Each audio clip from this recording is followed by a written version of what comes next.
scarcity, fear, or lack. Today's show is all about shifting from thoughts of not enough to thoughts of limitless potential, seeing wealth as something that flows and expands. Welcome to a bit of insight with me, Lisa Mosbey. Today's show is all about that sacred abundance, and I want you to find out what sacred abundance really means. And let me introduce our guest to talk about it. Anna Kowalska transforms paradigms by bridging practical approaches to success with holistic personal development, specializing in empowering others and redefining success in their own terms. Her methodology harmonizes strategic, emotional, and intuitive leadership principles to help professionals align their external accomplishments with their internal purpose. As a transformational coach and trainer, Anna offers a creative framework enabling her clients to design intentional, purpose-driven trajectories that honor professional excellence, soul alignment, and personal fulfillment. Welcome, Anna. Thank you so much for being with us today. Hi, Lisa. I'm so excited. Every time somebody reads my bio, I'm like, that's a lot. It's just a lot of words. Yeah. And I always say, for me, I go, it feels like a eulogy. Like when people are, like how they eulogize you, they tell you of all the things that you've done. And so I try to come up with something funny now rather than, she pokes her finger through the toilet paper, just like everybody else, something silly and funny because I don't know if people care about our bio until they know what we do and what we talk about. So we should repeat that at the end of the show. So folks actually go, oh, I get it now. That's what she was talking about. But how do you define, the topic is sacred abundance. How would you define sacred abundance for our audience today? Yeah. Oh, one of my favorite things to talk about. So it's connecting to the tangible that we have in a bank account, connecting it to the intangible. So connecting it to the energy, knowing that we are energy, everything is energy. Abundance is something that is here for us, that it's not something we have to earn, although there is an exchange. So whenever I say it's not something you have to earn, when I started to talk about it, people and me, myself, I'm like, well, if I don't have to earn it, if it's just here by birthright, then I can just sit here and receive it. And it didn't work out very well. Exactly. It didn't work out very well because there is an exchange. There is an engagement that we are obligated to, that we are responsible for. So sacred means that I don't take it as something that's not available for me, that's only available for few. That's how I grew up, like people like us don't have that much. I grew up in that kind of environment. Only certain people had, if they're smart enough, if they have the right connections, if they grew up certain way, those are the people who have. So we get to be with, no, it's actually really available to everyone. And we live in times where a lot of people are proving it, that money is not just for the select few. Money is not just for, a lineage, a birth, a bloodline. It's really available for all of us. But at the same time, it's sacred, meaning that we do get to hold it with certain reverence. There is a certain way to be with it, so it can show up for us. So sacred abundance, I talk about sacred energy of money specifically because abundance could be in any area of life, abundance of joy and love and time and warm sun, like anything, right? But specifically money, because it's still the tool on planet Earth that we use to exchange something for something we want, something we have for something we want. So sacred means available to all, but also being reverent about it. Beautiful. And I love that you transitioned us into money because it really is money. And in my intro, I said that it's about the ebb and flow. Like when we hold on to money, is that really treating it with that reverence, or is it treating it with scarcity, fear, and lack? And so much of our mindset, the thoughts that we have and the words that we speak about money affect whether it comes or goes, whether it flows or expands or it doesn't exist at all. So talk to me about that, like the energy of communication, language, words, and money, how it all ties together. Oh, such a powerful place to go. So we know our words create. I know you know it. I'm sure your audience probably has heard it before from you. Our words create. There is you can put your, and this is so tangible. You can so tactile. You can put your hand on your throat. There is a vibration when we speak. So everybody Yes. like say your name, right? Because it's Lisa easy. Mosbey. Yeah, you can hear the vibration. This vibration now goes out into the world and it vibrates. The energy creates something. I mean, to me, that's like it's how I get things, you know? I mean, I love playing in the unseen, but I'm also very practical. So I like to give practical examples for how it works. Because in our mind, I can say to people over and over again, words create.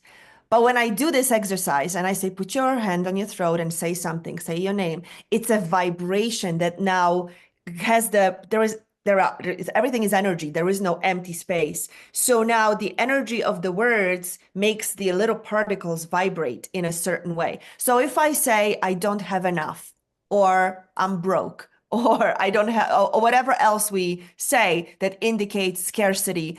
And I'm sure, Lisa, you have heard your own share from people. I know I have.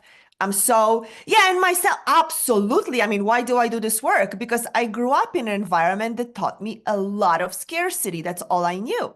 So I'm like, oh, wow, there is this whole thing to learn about money on top of earning it, about how to be with it in a whole different relationship. So, speaking words, I still catch myself. And more so, I'm mindful of in any area of my life to not use words or phrases that indicate scarcity, but only speak from possibility. But it takes training. So, anytime we say something, like, I don't have enough, that's too much, it's too expensive, I can't afford it, maybe next month when I have enough, any of those things, we are literally activating particles of things in the energy in the field and saying, this is what I want to live in. This was what's going to fill my field, my environment. And then this is physics. The energy organizes itself in such manner that indicates that. I cannot say I am broke and have a lot of money in a bank account because eventually I will be broke because my external environment must indicate what I believe is true, what I say is true. The So, saying, we speak it into existence, right? I yeah, mean, there's yeah. that saying, we speak it into existence. Mhm. You Yeah. mentioned belief system, or our BS, our belief system, right? Mhm. How does belief system, I think this is where you're going when I shared that thought, Yeah, belief system versus the actual communication, the words that yeah. we use have energy, and where are we going with that belief system about money? Yeah. So, two parts to it. One, our words indicate our beliefs. So, I'm sure you play with this all the time with your clients where somebody says something and they could be telling me, well, actually, I don't believe that. No, no, you do because you just said it. So let's not pretend because we like to, especially when we're doing the work, when we are consciously in the world of working on ourselves. We begin to say, oh, I can't afford it. Wait a second, I'm not supposed to say that. But do say it in the moment. So just not saying it doesn't mean it's not there because your belief system actually is that you can't afford it. And in the moment when you weren't consciously speaking, you said what's true for you. So until you change the belief system, you could say something, but underneath it is not true. So, one, I speak and I create, but if my belief system isn't aligned with it, I may say, I love money, but underneath it, I'm like, oh no, I'm actually afraid of money. I love money. I love money. Now, what happens? I can say I love money, but the vibration actually says, but I'm afraid of it. Yeah. So it's not going to show up because I cannot create something I'm afraid of. Like, it's just not going to work like that. It just doesn't work like that. So when I say, you know what, I'm so grateful that I have enough. I'm so grateful that I have enough. This was one of my big lessons. I spent a season of my life where I would say, where I was already doing this work, I'm so grateful that I always have enough to pay my bills. I'm so grateful that I always have enough to pay my bills. And guess where I got stuck? Always having enough to pay my bills. And it didn't even occur to me until I said, why am I perpetually creating this environment where I bump up right against what I need for the month. I'm like, what is that about? I mean, I grew up with that, but I healed some wounds. And then I discovered that I kept saying it. Now, I meant I'm grateful that I can pay my bills because there was a time when I didn't know how I was going to. So I got to expand it. I got to get under what was underneath it, change my belief system, and say, actually, I'm grateful for all the extra that I have, for everything I need and everything I want, and all the extra that I don't even know what to do with, that I get to choose when it shows up. So, belief system, our language indicates our belief system, and we could change the language. If we don't change belief system, we are operating on top of something. So our vibration, then here, what comes out of my mouth, what comes out through my throat chakra into the world and activates the energy, the field, the vibration, maybe the word of, I am grateful for all the money, but underneath it is, and I don't know what to do with more, so I will only have just enough, or whatever the belief system is.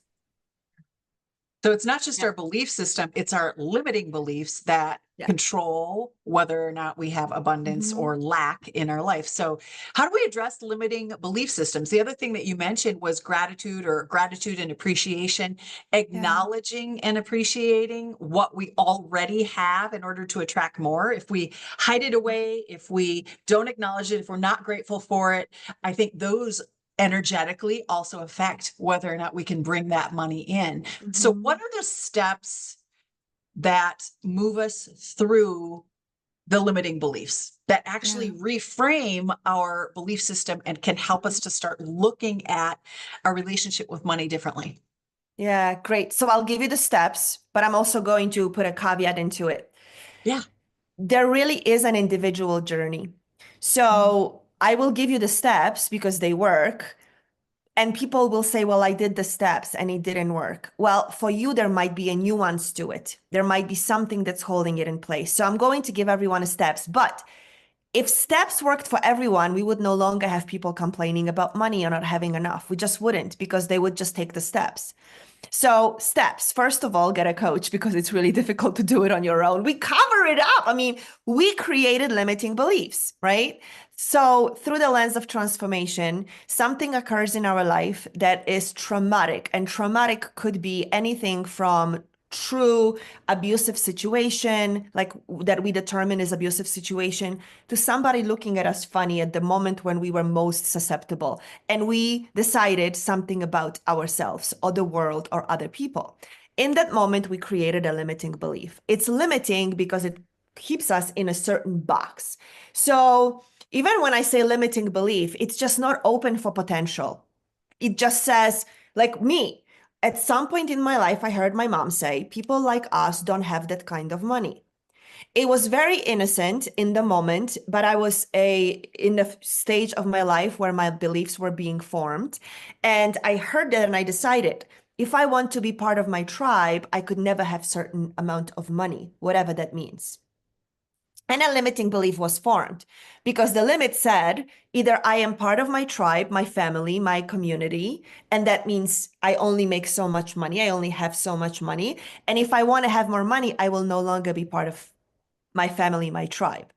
It's not logical, but that's the point about beliefs. They usually are not logical. They were created in an emotionally potent moment and spiked sense of and lack of safety or losing something. There are so many different layers to it. But the limiting belief is created. We don't know we're living it out until we begin to address it. And when we begin to address it, it's very difficult to spot it ourselves because we created it to survive. We created it to survive a moment. Now, it might have, again, nobody was hurting me in that moment when I created that limiting belief. But there was part of me that said, in order to survive, I need to be part of my tribe. And in order to be part of my tribe, I need to only make so much money. See how it works? So it's limiting me, and I created it to survive. And in order to survive, I made it unconscious, meaning it's not just out there for me to see it until I do. So that's why coaching is so powerful, because trained Skilled coaches can spot the limiting belief very, very quickly. It comes out through the verbiage, and it's like nuances between the words. We can even spot it. There is energy, there is emotion underneath it. So you uncover the limiting belief. And then you can, the deep work is find out where it was created, when, why. So you are aware that it was a choice you made at some point. It wasn't put on you, it wasn't enforced. You chose it. Because at that moment, if you can see, oh, this is what happened, this is what I chose to believe, I created a limiting belief. Oh, got it. I chose it. If I chose it, then I now have a choice to create something different. So this is the pivotal part there. I was a choice. Now, in that moment, we felt like we had no choice. I get that. But if we can see that we did, now I can change it. Okay, great. What would I like to change it to? Well, so let's go with my people like us don't make that kind of money. What it meant at the time was there was a group of people who were entrepreneurial, and I grew up in a communist country. There is no entrepreneurial in a communist country. So they were like the black market, you know? And what my mom meant was that they were doing something that was against the law. And yes, they were displaying certain level of wealth, but also it was illegal. So what my mom meant, and I know it now, was that she was trying to keep me safe and said something that had me believe that people of our tribe don't make that kind of money. What she actually meant is that they were making money illegally. So that layered another belief on top of it that if you have a lot of money, you probably scammed somebody, you know? So I have layers and layers. So, which is why I do this work, because I worked through so many and I continue to. So create a new belief. So I created that actually money doesn't care who the person is. And I say it in the many different ways, like money is not personal, meaning money doesn't distinguish between what kind of people have it. It doesn't. How do we know that? Bad people, you know, bad people who do things that are harmful to others. Let's call them bad people. People use money to hurt others. To me, that's, you know, that's used in an ethical way. Okay, so money clearly doesn't care about good people, bad people, because there are a lot of really good people with very kind heart who are struggling. So money doesn't care if you're good or bad. Okay. I also live in a neighborhood that abuts a few blocks away, like, well, a little bit more than few blocks away. But I also lived in Manhattan, so literally I was on the brink of really great neighborhood, and 2 blocks over, people could like 20 people lived in tiny apartment. You know what I mean? Like lived on a poverty. So money doesn't care about the address either. Okay, got it. So it's not related to good or bad. It's not related to the address. I also know a lot of people who are living, who are of the same bloodline, the same family by blood. And there is the wealthy one, and then the wealthy one has to support everybody else because they're broke. Oh, okay. So money also doesn't care where the family you are born into. I'm like, so I collected all this evidence to create a whole new belief system about money, that money is not personal. It doesn't look at your birth certificate before it chooses to come into your life. So I created a new belief system. Now, it takes something to live it. Why? Because that original limiting belief is very embedded. And we created a life, an environment that keeps it in place. The people around us speak a certain way to make sure that the belief, and we did it, we created it. I know it's a lot to take on, but I know you know it's true. We created a life that keeps it in place. So in order for us to change the limiting belief into something different that creates based on potentiality and possibility, there is a pretty good chance I'm going to have to change my environment, do some things that feel risky over and over and over again, to then have my nervous system get online that it's safe for me to live with a lot of money. How is And that? yeah, like every question I have, you just blown it out of the water. You took us through the entire flow of what that looks like. And I think that the piece that pops out for me, what I'm hearing you say, Mhm. that resonated with me is it's about changing that underlying belief system. And I do call it the BS, the BS. Yeah. It's the stories that we tell ourselves. How Yeah. do we rewrite our stories? What are you going to do Mhm. as the audience, the people that are listening in here? How are you going to identify those stories that you're telling yourself? How are you going to look back and find that time when that story actually happened, when it reframed how it is that you're living your life? And what do you want to do about it? I mean, bottom line, do you want to Yeah. change it? Do you want Yeah. to improve the situation? Mhm. Or are you enjoying staying stuck? I Yeah. know what your word is. My word was enough. Like I always Mm. strive to have enough. And so again, I butt up against that. There's not extra, there's not more. We're Just enough. using different words, but Yeah. same outcome. Both of Yeah. us didn't have an abundance because of that belief system. Yeah. So, there's probably not that many different belief systems. Most parents do the best that they can, and they Yeah. don't try to or intend to make Mhm. these comments like, oh, we had to rob Peter to pay Paul, or there wasn't Whew. enough and we can't Yeah. afford it. And, some of those sayings that you had shared, we Yeah. need to revisit that. It's Yeah. it's what's holding us back. It's what's stopping. How do we Yeah. get I don't know if I want to ask this question, how to ask this question. Once we identify that, does it change overnight? Does the flow just start happening? But what's between changing the belief system and actually turning on the money tree, turning on the river Yeah. flow of money coming our direction? Is there another step in there? Yeah, so the step is practicing this new belief, practicing Mhm. this new belief. And I know we're speaking to entrepreneurs. I didn't grow up in an entrepreneurial environment. My parents worked really hard. Even when we moved to America, they worked very, very hard. They still do. But remember, I grew up seeing that people who had entrepreneurial skills and what I told you, it was a black Criminal. market. Yeah, it was Yeah. criminal. So I literally had a belief system that if you are a business owner, if you are entrepreneurial, you are doing something criminal. So all that didn't come out until I chose to be a business owner. I said, you know what? There was a part of me that always wanted to be on my own, like be responsible for the work that I do in the world and how I do it and what I get paid. And a lot of people are moving from corporate or a job to owning a business. And they may be doing really, really well as an employee because they're not aware of all the limiting beliefs. They could operate in abundance within a certain structure. The paradigm of a job, somebody pays me, there is a company. When they move into creating a business, all of a sudden we become aware of all these things we didn't know were there, which is why I love this topic for entrepreneurs, business owners, and those who are stepping into owning a business because they will bump up against it. So what does it take is practicing. You will not know all your limiting beliefs all at once. So then we do something. And this thing is comparison. We may look at somebody on social media and say, oh my God, she just started a business, 5 clients in the first 24 hours, 6 figures the first month, right? Like we see those stories and then we're like, something's wrong with me. Or maybe she has the solution. I don't even think I have the solution. I think I have things that worked for me and that I use with my clients and that work.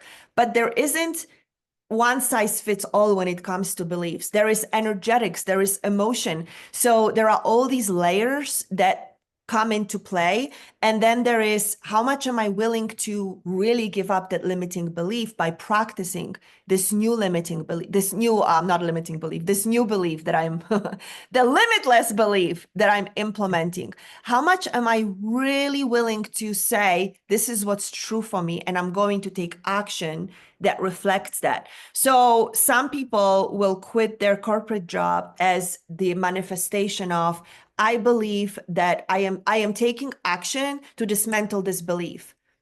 And then they go flat, nothing happens. They actually might go even deeper into a hole. It's part of their journey. Now they'll say it's wrong, it shouldn't be like that, something isn't working. They blame everything they could why it's not working. It's part of the journey.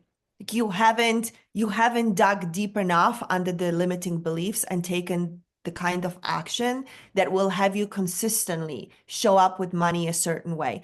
Or maybe you work through some things and then there is a shift in the economy. And remember, if you came from like a consistent employee environment and something worked here as a business owner, but then there was a shift in the environment like COVID or anything like that, so much is happening today to like throw us off. something else might be activated, another limiting belief. And we get to be so consistently be vigilant. Like you ask, what's a step? Practice. No matter what happens, and I learned this on my own up and down. No matter how much money comes in, I do not stop doing my daily steps like gratitude and consistently reading and tuning into things that will feed my mind and my heart and my soul with ideas of abundance, being around conversation of possibility versus lack, being vigilant with my own words, vigilant with my own actions. Am I taking this and it takes commitment. Am I taking this action of investing my money or using my money? And is it coming from, like, I know I still have it. I train myself to consistently not do it, but it's still there. Counting how much money I have and how and what it's good for, like how long is it going to last? What is it going to buy me? And then when will I have to start worrying if I don't generate new? And if something comes from a left field and I use this money, then what will I do in that moment? Will I spiral and say, of course, here we go again? Or will I stay in the high vibration? No, actually, I'm grateful I had it. I'm going to generate more.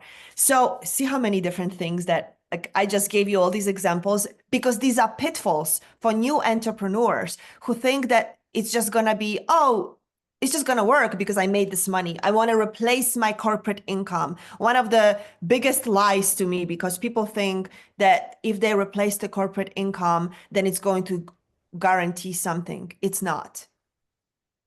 It's not. Yeah, So, you're still going to face all of these same challenges. You need to get yep, in community, get a coach who's going to help you walk through yep, this, figure out what makes you tick. What is your belief yep, system? yep. The other one that I was thinking as you were talking is self-worth, because when we have that corporate job, we have those accolades, we might have a title, a private office. There's a Mm-hmm. lot of self-worth tied to that. And then all of a sudden you decide to be an entrepreneur and it's you in your bedroom and there's a Yep. bed in there and, you're doing the laundry in between and, things, it's a completely different environment. Yep. How does self-worth play into being able to shed these limiting beliefs and be a successful entrepreneur, finding our confidence, freeing ourselves of the fears, Yeah. and yet stepping into our self-worth? And Yeah. it's not tied to our money. Like the self-worth doesn't need to be tied to that money. Can you speak to that a little bit? Yeah, for sure. So, yes, so it's reversing it, right? Because most people will say, my self-worth comes from how much I have, whether it's money in the bank or the house that I have or the title that I have, that indicates my self-worth. It's the old paradigm, right? That what I have, who I hang out with, what I drive indicates my self-worth. And when we shift into entrepreneurship, yeah, you're right. We are working out of whatever we're working with. There is no boss telling us we did a good job. There is no accolades unless we go seek them out. So there is definitely shifting into digging deep into where does my self-worth come from? And my self-worth inherently comes from who I am. And we get to begin to own it. I have a whole body of work around owning the value of what we create, especially for non-tangible services. Because if we're selling a pair of shoes, we can put a price on it. And based on certain characteristics of leather and craftsmanship and the name, you can assign a value to it and people can't dispute it. When it comes to creating something like software, and I don't mean software coding, I mean software, it's like, the software technology that's us, coaching, healing, the intangible that we are working with.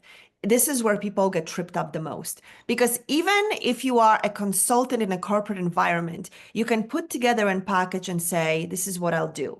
And people say, well, in corporate, this is what it's worth. But we have this whole new environment of solopreneurs who are healers, who are, and I know you work in that environment in coaching, healing, artists, creatives, innovators that work with intangible. And you really can't put a price on it until you do.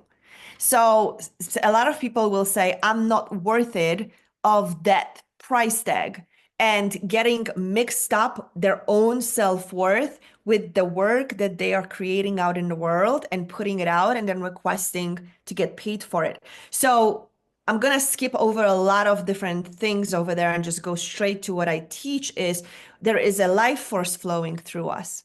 This life force has limitless value, and we are the ones who assign the value and worth to it.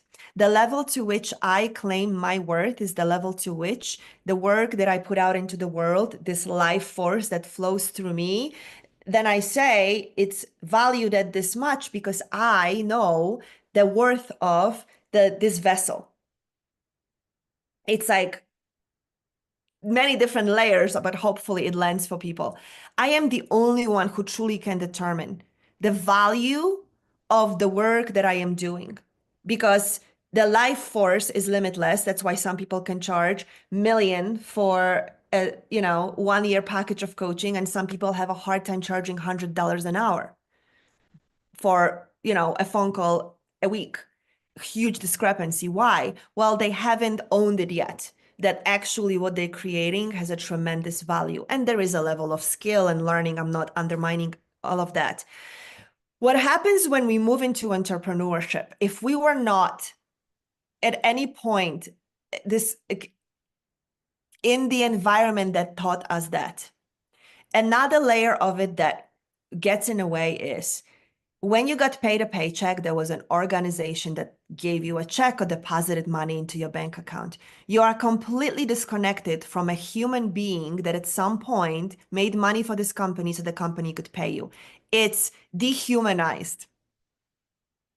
When you begin to grow a business or start a business, begin to grow a business, and you are dealing with people directly, you are connected to, it's got to come out of their bank account, it's got to come out of their credit card, even if it's a small business you're working with. All of a sudden, we are coming up against, oh, these people, can they really pay? But I'm taking money out of their pocket. Oh my gosh, I better deliver more than I say because they paid me out of their savings, or they paid me out of, they put on a credit card, whatever it happened. Like all of a sudden, it's humanized.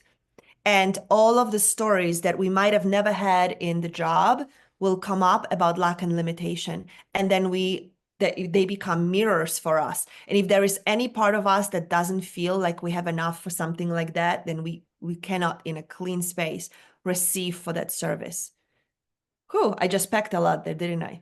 And I think is you have to identify for you what it is that you're going to bring to the table. What's the value that you create? Yeah. If somebody was on their deathbed and a healer came to that person and they knew what they needed, whether it was an herb or an essential oil or healing touch or acupuncture or whatever healing Mhm. modality, and they applied that healing modality and the person recovered, Yeah. there's a tremendous amount of value there. So Yep. when we know what it is that we do, what kind of outcomes we can create for people, when we start to actually value the stuff that we do and put a price tag on it, just like that Mhm. corporate job, there's a Yeah. job description and it entails, these are all the things that are included, and there's a value to the company, what they're willing to pay for it. Yeah. And I think at times, us as entrepreneurs, we don't take that step.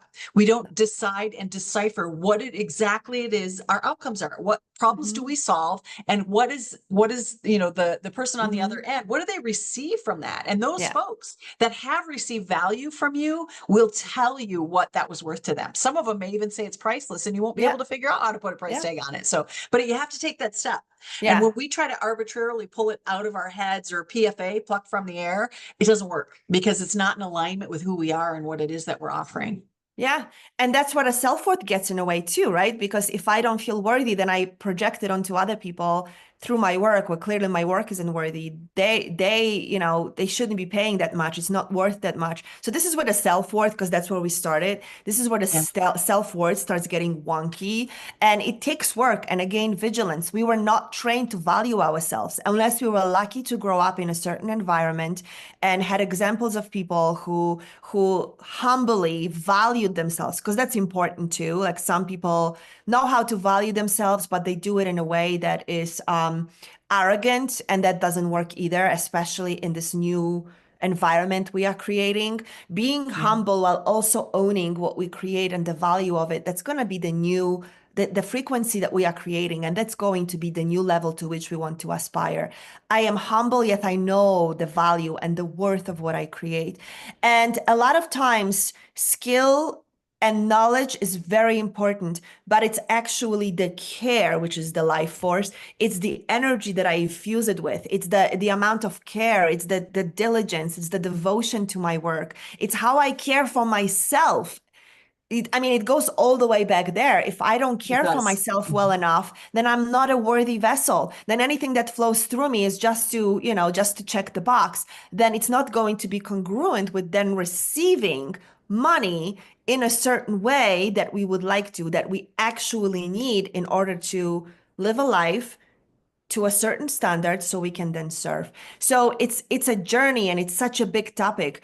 And I think the level to which we can begin to unpack it and live it and not live it from scarcity. Like I think even saying I want to replace my paycheck is from scarcity Scarcity. because Mhm. yeah, I learned how to live within that. It's Yeah. I think the limiting. word, yeah, the word is to me is it's flow and expand, flow and expand. Yeah. Like Yeah. when we flow, when we're flowing with energy, when we're flowing with all of that, then money can flow back to us. It's that Yeah. Yeah. there's not, yeah, there's not roadblocks in the way. There's not limiting beliefs. It's flow. Yeah. And then expanding as we expand our knowledge, our skills, our commitment to our job, as we Capacity. expand, yes, Yeah. then our income can expand. The people we serve can expand. The people that are going to Yeah. join the mission, the vision, the purpose, part of the team will expand. So we serve more people. So for me, Yeah. it's like it's this flow and this expansion, which brings me to probably my last question. So we don't run out of time is what role does generosity play in the cycle of abundance? And how do women entrepreneurs specifically um, be generous without feeling depleted? I know I've been guilty Oh, of this, and I don't think I have any clients who have not fallen into this. They all do. Like they feel I depleted, bet. but they have this need to be generous and share and give of their talents. Can you speak to that? Yeah, again, a whole Pandora box, but let me see if I can speak to it poignantly. We mistaken what generosity is. And Mhm. so one, we mistaken what generosity is. Two, we doing to get. So a lot of people, and we do it because we were raised like that, especially if we do it chronically, like we know this is what we do. Oh, so many layers are opening up. Like they coming in is even if I speak to it. So I'll speak to as many as I can. One, we believe that the more we give, the more we'll be loved, accepted, and at some point somebody will take a mercy on us and pay us. Literally. Yeah. Two, and I know it's like really two, we don't if we don't feel worthy, we feel like we have to overgive, overgive, overgive to make up for the lack of self-worth and the lack of perceived value because that's what we put on our work. So we'll keep overgiving it. Okay. Third, and this is the last one I'm going to say, a lot of people give because they think that if they give, they will get. So they're not actually truly generous, they are conditional. I get it. That was me too. I was super and there is another part of it too. It just came in, so I'm gonna share it. We're not comfortable with having, so we have all those stories like we can't have that much, whatever, right? So we need to get rid of it. And whether we get rid of the money that we have because we can't hold that much, or we keep like supporting other people because if we have a spare moment, it's too much for us to have a spare moment. I should be doing something with it. So there are all these layers. So we mistaken generosity. True generosity is not attached to anything. I am generous because I want to be. And do I know that giving and receiving works both ways? Absolutely. If I don't give, I will not receive. And receiving is giving and all of that, right? There are like exercises that I've practiced about how when we receive something with like, oh, you shouldn't have, then we are literally saying it's not okay to receive and it's not okay to give. So that stops the flow. So just a simple example. But a lot of people will start then giving because they're like, oh my God, I should give more. I should give more. Some more comes to me. But they're still giving it from their restricted place, from giving to get versus no. These two are completely separate. They work together, but I'm not attached to where I give. Like I just gave yesterday, I was like, oh, I want to give $50 to this one YouTube channel that I like to listen. They have you just I don't, they have like donate to us. I'm like, oh, I really like what they put out. I just sent $50. Like I was walking my dog and I'm like, I don't know why, but I just felt like I want to do it. I came home and I did it. I have no idea what it's going to create. I just felt like doing it. Now, I don't know what it's creating in the field and I'm not attached to it. But me being open to generously give is going to generate something, but I didn't do it for that. What I used to do for work in my business, because there is a concept of the more you give, the more you let people know what you do, the more they'll come and pay for something. There is also the opposite. You shouldn't give your best stuff for free because then people won't pay for the other stuff. All of that, again, it's individual. It may work for some, not for others. For me, I love doing these interviews. They fill me up so much that I'm like, I don't care if nothing ever comes from it. I don't care if nobody ever comes my way and says, I want to work with you. Most of the time they do, so I already know. But there was a time in my life where I calculated. And I would say, if I do one interview, I get 5 clients. And I kept that calculation going. One more interview, 5 more clients. And it kept up for a little while and then it dried up. And I'm like, oh, that's because I started to operate from, and there is strategy. I mean, we're business owners. We need to know how it works to a degree. But I started to attach to it versus just really still being in a flow and generosity of just sharing what's true for me. And then my give is that people benefit and something opens up for them, and that's receiving. For me, somebody listens to something and something opens up for them, and I go into this thinking if just one person gets something out of it, then I get something by knowing I made a difference. Everything else, it just will be what will be. So we get to be different with generosity. Okay, one last thing I'm going to say. Generosity is huge for me. I can't tell you how because it's part of the work that's kind of, if I gave it away, it would blow it. But generosity is one of huge values for me. And I didn't know it until a few years ago. And I was a very, very giving person. So I thought, but I wasn't generous of spirit. I did not have generosity of spirit. I was withholding my love and I was withholding my joy and I was withholding my energy. So I gave away my money, I donated, I would help everyone who asked. All you had to say is blink in my direction that you didn't have money for something and I would pay for you. Because I was that in tune and I was so giving. But I wasn't giving, I wasn't generous with my spirit. And true generosity that I have been learning for the last decade or so is generosity of spirit. I don't have to give money and time to be extremely generous with my spirit where I am in the moment, pouring my energy where I am. And a lot of people will give, but also thinking where they're not giving, or feeling guilty about who's missing out and what they're missing out on. That's not generosity. That's the condition. Generosity means in this moment, this is where I am. Nothing else matters but this. I am generously pouring energy into this conversation. That's the generosity that we get to lean into and own the value of, especially if we chronically overgive. Beautifully said. Oh my gosh, there's so many things I want to unpack with this, but I know we only have a couple of minutes here. The flow, it comes back to flow. I'm going to bring that word back. I'm going to rename this whole thing because you mentioned it a couple of times in there, how the energy flows through us. And when we allow that to flow through us and we pour into other people, we are giving, and we don't need to know where that comes back. That's the other piece I want to tie it to. You may have given that $50 over here, but who knows where that 500, 5,000, $5 million may come because of the trickle effect generosity has when we become detached of it. It's like throwing a pebble in the pond and the ripples go out. We never know where those ripples will go. And that's the beauty of generosity. But when you think of transactions, if I do this, I get this. If I do this, I get this. It's that transactional thing that we identify with for sales. People don't want to be sold to. And that's what it feels like. They know it. Authentic, that authenticity is there. They know they're being sold to when you're doing it with that in the back of your mind, that what's my transactional, experience here? What am I going to receive receive out of this transaction. And then the other one that comes to mind is there's universal laws. I think there's like, I don't know how many universal laws there are, but there's this universal law of reciprocity. What we put out, we get back. And so when we allow that to ebb and flow, where we give of energy, give of our spirit, give of our joy, give of our love, give of our compassion, and if you want, give of your money if you can afford it. Yeah. There are people who would, but choose who you're going to pour into, because Yeah.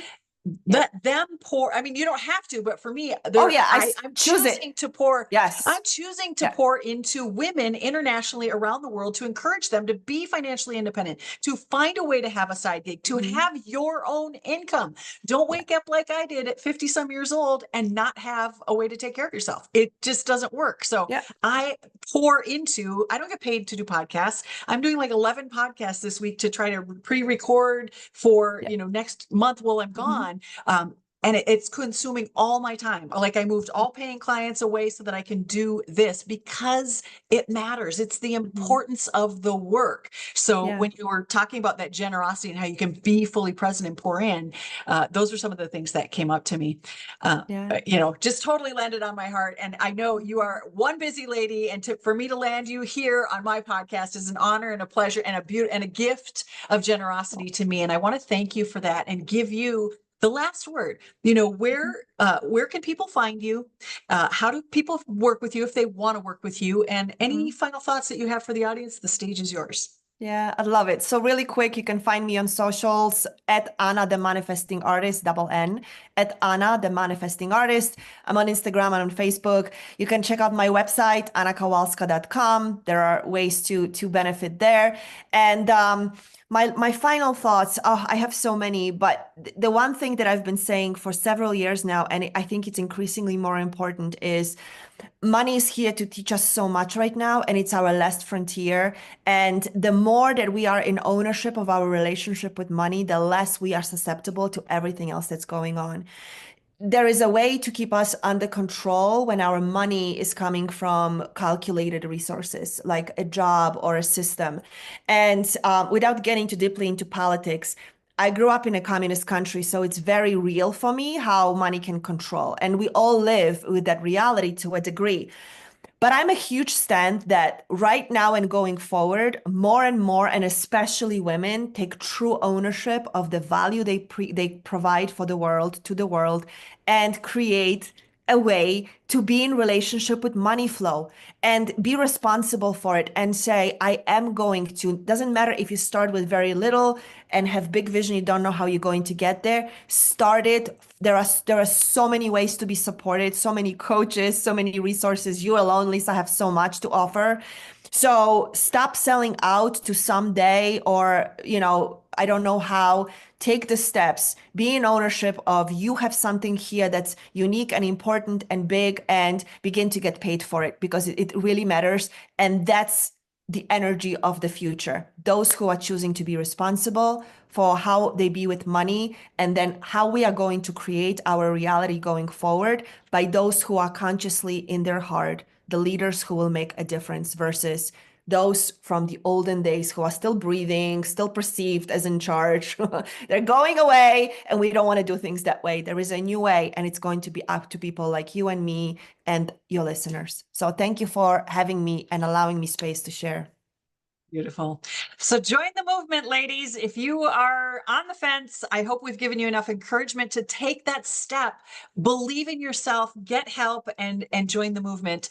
And come on back next week, because we're going to have more guests. We're talking about money all this month. Anna's just kicking it off for us, but we're going to go bing, bang, bang for four more weeks. So come on back, learn about sacred abundance and how money is important in your life, but not in the old way of thinking, shifting the paradigm to the new way of thinking. Thanks so much for watching. Come on back next week, everyone.